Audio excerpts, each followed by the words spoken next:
तो आज हम बात करने वाला जावा 17 की फीचर्स के बारे में।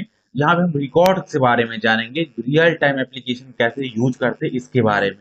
सपोज करिए कि एक बैंक फॉर्म आप भरे जहाँ पर नेम, अकाउंट नंबर, बैलेंस, ये सारी फील्ड को अपने को एंटर करना और हम एक ही बार एंटर करते हैं। ओके, और ये फील्ड कभी चेंज नहीं होता। अकाउंट नंबर, अकाउंट होल्डर का नेम, ये सब चेंज नहीं होता, फिक्स रहता है। तो इसको हम रियल टाइम में कैसे यूज करेंगे with the help of record से, इसके बारे में समझने की कोशिश करते हैं। ओके, तो हम एक बेसिकली क्या काम करेंगे, एक स्प्रिंग बोट में सबसे पहले एक प्रोजेक्ट हम क्रिएट करते हैं। तो सिंपली एक स्प्रिंग बोट में जाइए, वहां पर एक प्रोजेक्ट क्रिएट करिए और वहां पर जो डिपेंडेंसी आपको ऐड करना है, केवल ये स्प्रिंग वेब वाली डिपेंडेंसी ऐड कर लेना है।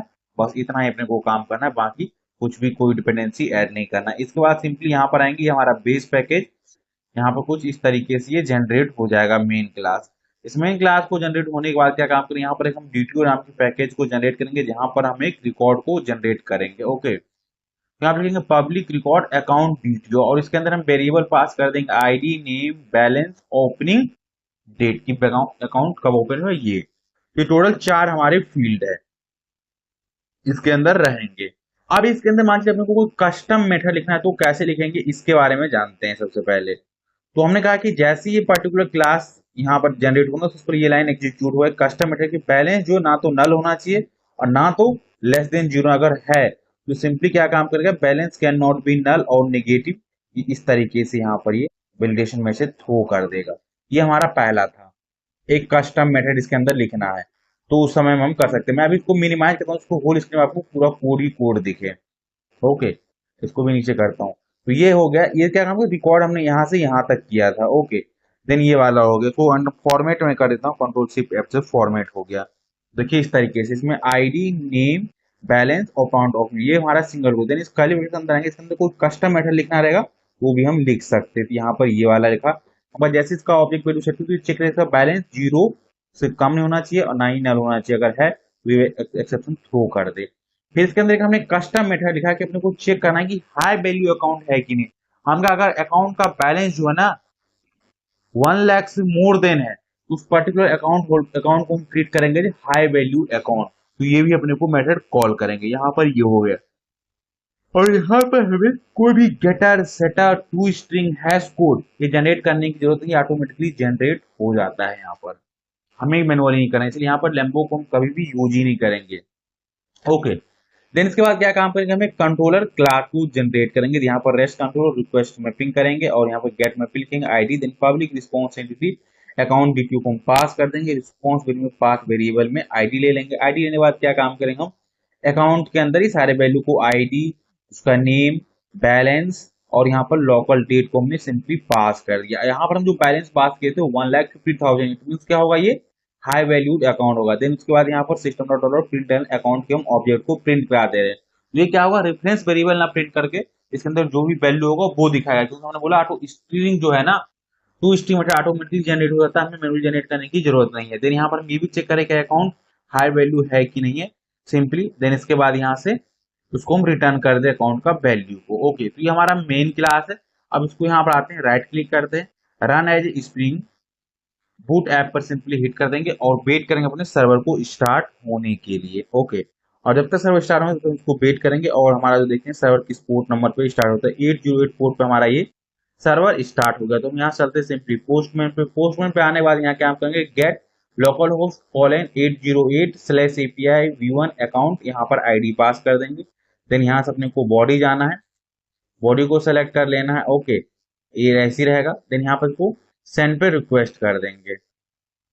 ओके, आप देखिए यहाँ पर क्या कह रहा है कि आईडी इसका कितना गया, 12 आ गया और नेम क्या आ गया, जॉन डी आ गया और यहाँ पर बैलेंस 1 लाख कितना आ गया, ओपनिंग अकाउंट डेट था ये आ गया और हाई वैल्यूड अकाउंट ट्रू है क्योंकि यहाँ पर इसका अमाउंट कितना है 1,50,000 है, इसलिए यहाँ पर ये ट्रू आ रहा है। अब यहाँ पर आते हैं, अपनी कंसोल स्क्रीन पर चेक करते हैं कि कंसोल पे बेसिकली अपने को क्या दिख रहा है।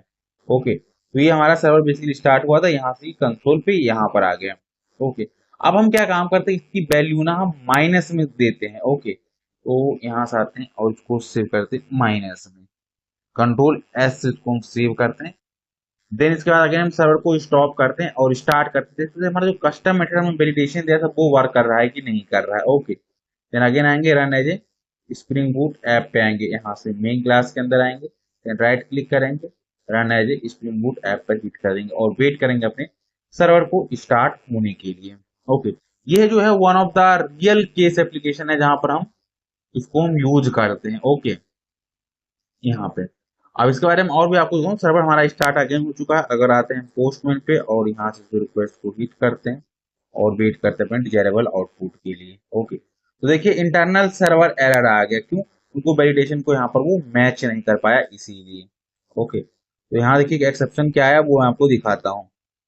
कह रहा है कि balance can not be null और नेगेटिव। एग्जैक्ट जो हमने यहाँ पर वैलिडेशन मैसेज पुट किया था वो ही नेगेटिव यहाँ पर सेम है। Balance can not be null और नेगेटिव क्योंकि अगर यहाँ पर हम वैल्यू बाय डिफॉल्ट की माइनस यहाँ पर इतना करते, लेकिन जिसको पॉजिटिव रहेगा ये एक्सेप्ट वैल्यू कर ले रहा है।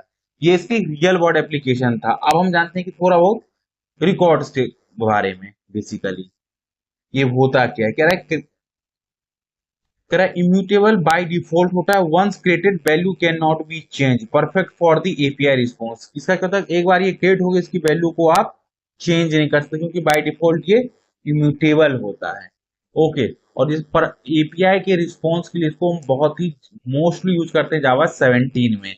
देन क्या होता है, नो लैम्बोक नीडेड, लैम्बोक की कोई जरूरत नहीं। By default to string equal getter setter hash code सारे जनरेट हो जाते हैं, आपको मैनुअली नहीं करना, इसलिए यहाँ पर लैम्बोक को भी यूज करने की कोई जरूरत नहीं है। और यहाँ पर कोई वेरिएबल का आपको एक्सेस करना है तो अकाउंट, देखिए यहाँ की लिखते थे अकाउंट डॉट गेट आईडी लिखते हैं ना, यहाँ पर वो सा नहीं लिखना है, केवल अकाउंट डॉट वेरिएबल और यहाँ पर ओपन एंड क्लोज ब्रैकेट कर देना, डेट्स इट। गेटर सेटर ऐसे नहीं लिखेंगे। ओके, देन बाय डिफॉल्ट क्या होता है, रिकॉर्ड ना बाय डिफॉल्ट एक क्लास को एक्सटेंड करता है, रिकॉर्ड क्लास को बाय डिफॉल्ट वो रिकॉर्ड करता है, इसलिए कि रिकॉर्ड किसी दूसरे क्लास को एक्सटेंड नहीं कर सकता जबकि इंप्लीमेंट कर सकता है। ये भी एक बहुत ही इंपॉर्टेंट क्वेश्चन है, इंटरव्यू में आपसे पूछा था कि रिकॉर्ड का ड्रॉबैक क्या है। यही है कि रिकॉर्ड एक दूसरे क्लास को एक्सटेंड नहीं करता क्योंकि बाय डिफॉल्ट इम्प्लिसिटली जो है ना ये रिकॉर्ड को एक्सटेंड करता है ऑलरेडी से, इसलिए हम उसको यूज करते हैं इंटरफेस के लिए। इंस्टेड ऑफ क्लास नहीं, हम यूज करते हैं इंटरफेस को एक्सटेंड करने के लिए। तो इसकी ओवरऑल सिनेरियो थी। आई होप आपको समझ आया होगा। अभी तक मैं रिकॉर्ड बारे में डिफरेंट सिनेरियो जा रहे थे और भी आने वाले वीडियो में जानेंगे नेक्स्ट क्लासेस के बारे में।